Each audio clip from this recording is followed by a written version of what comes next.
தம்பி பேர் என்ன? லீதரன். லீதரனா? உனக்கு என்ன செய்யுது? என்ன செய்யுது உனக்கு? இருமலா? எவ்வளோ நாளாக இருமிட்டு இருக்க? 10 நாளா. 10 நாளாக இருமுறையா? என்ன பண்ண 10 நாளா? மருந்து குடிச்சிட்டு இருந்தியா? என்ன மருந்து குடிச்ச? என்ன மருந்து குடிச்ச? திருப்பி இருமல் வருதா? நீ இனிப்புலாம் சாப்பிடுறியா? இனிப்பு சாப்பிட்றியா? இனிப்பு சாப்பிடுவான். சாக்லேட்டு, பிஸ்கட்டு, பால் சாப்பிட்றான்ல. சாக்லேட் பிஸ்கட்லாம் சாப்பிடக்கூடாது. நீ ஓயாமல் எந்திரிச்சோடனே சாக்லேட்லாம் சாப்பிட்டா இருமல் வரும். அதே மாதிரி பால் குடிக்கக்கூடாது. வெறும் பால் இல்லாமல் பாலில் மிளகு, பழங்கற்கண்டு, மஞ்சத்தூள் போட்டு குடிக்கணும். சரி, உனக்கு டெஸ்ட் பண்ணிடலாமா?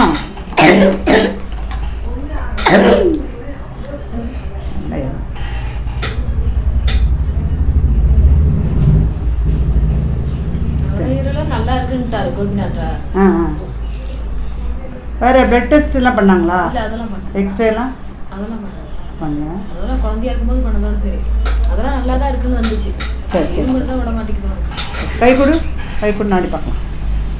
உன் பேர் என்ன சொன்ன? சரி.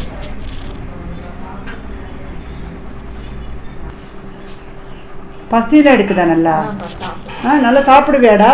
எத்தனை இட்லி சாப்பிடுவ? 2 தான் சாப்பிடுவியா? உன் வயசு எத்தனை? 7 வயசுல 2 இட்லி எப்படிடா பத்தும்? உடம்பே தேர மாட்டேங்குதுன்னு. 16 கிலோ தான் இருக்கிறான். அடிக்கடி எப்படி எவ்வளோ நாளைக்கு ஒருக்க சளி பிடிக்குது உனக்கு? சொல்லவே முடியாது. எப்போ பார்த்தாலும் சளி மாதம் 2 வாரம் சளி பிடிச்சிட்டே இருக்கு. ஒரு நாள் தான் 2 நாள் தான் நல்லா இருப்பான். எனக்கு இந்த மாதிரி இரும்படி சளி ஆகும். சரி, அப்போ ஊசி போட்டால் சரியாது.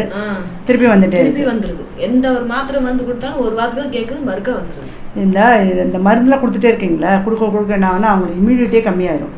திருப்பி அடுத்த தடவை வரும்போது அதுக்கடுத்து ஹெவி டோஸாக கொடுக்கணும்.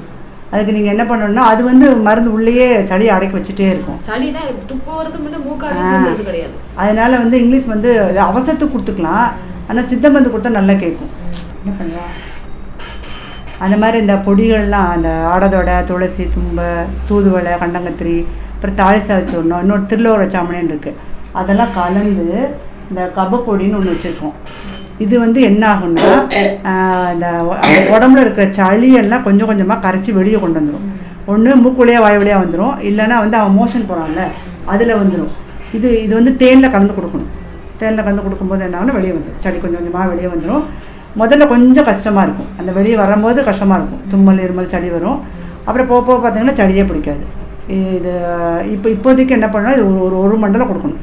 இதை தேனில் கலந்து இதில் கொஞ்சம் எடுத்து தேனில் கலந்து கொடுத்துட்டோன்னா, இப்போ மழை காலம் தானே, இது கொடுக்கும்போது வெளியே வந்துடும்.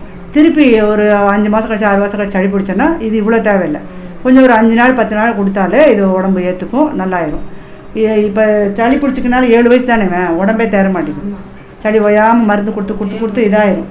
இப்போ இது கொடுக்கும்போது என்ன ஆகும், நல்லா பசியாகும்.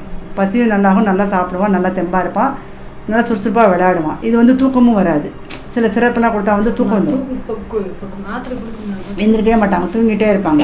7:30 மணிக்கு இருமல் தாக்க முடியாமல் என்னால் இது மாதிரி கொடுத்துட்டு இருமலுக்கு வேணால் சிரப் கொடுத்துக்கலாம். இது துளசி சேர்ந்த சிறப்பு. இது மாதிரி இதை மட்டும் ஆமாம் இது மாதிரி கொடுத்துட்டே இருக்கலாம். இது ரொம்ப நல்லது. இது மாதிரி கொடுத்துட்டே இருக்கலாம், நல்லா இருக்கும். நம்ம இது மாதிரி மருந்து சாப்பிட்டுக்குவியா? தேனில் கலந்து சொல்லு அது கொடுக்கலாம். அது ரொம்ப மூச்சு வாங்குற மாதிரி இருந்தாலும் அந்த சோசாமிரதம் அதையும் சேர்த்து கொடுத்துக்கலாம். ஆனால் இது ரொம்ப இது எல்லாத்தையும் விட பெஸ்ட்டு. இது மாதிரி கொடுத்துக்கலாம். சரியா? அப்புறம் சாப்பாட்டில் என்ன பண்ணணும்னா, அடிக்கடி நமக்கு குழந்தைக்கு சளி பிடிக்கக்கூடாதுன்னா சுடு தண்ணி தான் கொடுக்கணும். கொஞ்சம் எப்பவுமே கொதிக்க வச்சு கொஞ்சம் வெதுன்னு குடிக்கணும். ஆனால் இதுங்க என்ன பண்ணுவாங்கன்னா, ஸ்கூலுக்கு போய் அந்த பச்சை தண்ணி வேற தண்ணி குடிச்சிருவாங்க. அப்புறம் 2வது என்ன பண்ணணும்னா, இந்த தொண்டையில் தான் ரொம்ப வலி இருக்கும். அப்போ என்ன பண்ணணும்னா, சுடு தண்ணியில் கல்லுப்பு போட்டு இந்த வாய் கொப்பளிக்கணும். நீங்கள் தொண்டையில் நனையிற மாதிரி. சரியா? வாய் கொப்பளிச்சுக்குவியா? தண்ணி ஊற்றி கொப்பளிக்கணும். அப்புறம் என்ன பண்ணணும்னா, பால் நிறையா கொடுக்கக்கூடாது. அப்படி பால் கொடுக்கணும் அப்படின்னா பாலில் கொஞ்சம் மிளகு, பனங்கற்கண்டு, மஞ்சத்தூள் இதை போட்டு கொதிக்க வச்சு வடிகட்டி குடிக்கணும். அதப்போ நல்லாயிருக்கும். அந்த மாதிரி கொடுத்துக்கலாம்.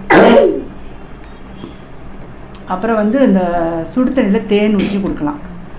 அப்புறம் வந்து வெளியில வர்ற மாதிரி வந்துரும். கண்டிப்பாக இது வந்துடும், சளியெல்லாம் வெளியே வந்துடும். அப்புறம் வந்து இனிப்பு, இந்த மிட்டாய், சாக்லேட்டு, அப்புறம் வந்து இந்த கேக் இருக்குல்ல, இப்போல்லாம் பார்த்தீங்கன்னா பர்த்டேக்கு ஐஸ்கிரீம் கேக்குன்னு கொடுக்குறாங்க. அதெல்லாம் ரொம்ப பயங்கரமாக சளி பிடிக்கும்.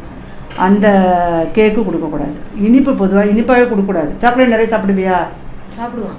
இப்போ இல்லைங்கிற உங்கள் அம்மா ஆமாண்டாங்க. இப்போ கூட வாங்கி ஃப்ரிட்ஜில் வச்சு சாப்பிட்றேங்கிறான். போட்டு விடுறேன் அப்படின்ட்டு. சாக்லேட்டு சாப்பிட வேணாம். உனக்கு இனிப்பு சாப்பிடணும்னா கடலை மிட்டாய், எள்ளு உருண்டை, அந்த பாசிப்பருப்பு உருண்டை, அந்த மாதிரி சாப்பிடணும். சரியா? அதான் உடம்புக்கு நல்லது. பல்லு 2 பேரும் 2 மேப்பல் 2 சொத்தை அது மாட்டினாலும் போய் சாப்பிட்ற. அதெல்லாம் இருமிட்டே இருக்கான். இந்த மாதிரி பண்ணுங்க. அப்போ சாப்பாடு கொடுக்குறதும் வந்து இனிப்பு ஐட்டம் கொடுக்கக்கூடாது. நிறைய வந்து ரசம் ரொம்ப நல்லது. இந்த ரசத்தில் வந்து மிளகு, இஞ்சி, பூண்டு, சீரகம் இதெல்லாம் சேர்ப்பாங்க. ரசம் நிறையா கொடுங்க. அப்புறம் அந்த மிளகு சேர்ந்த சாப்பாடு, இந்த பொங்கல், வெண்பொங்கல், இந்த மாதிரி காரமான ஐட்டமாகவே கொடுக்கணும். ரொம்ப இனிப்பாகவே கொடுக்கக்கூடாது. தயிர், மோர் இதெல்லாம் அவாய்ட் பண்ணணும். இந்த மாதிரி பண்ணாலே போதும். சரியா? இதையே கொடுத்துருங்க. தம்பி சாப்பிட்டுக்கு வேலை இது. ஓகே. இது 2 தானே?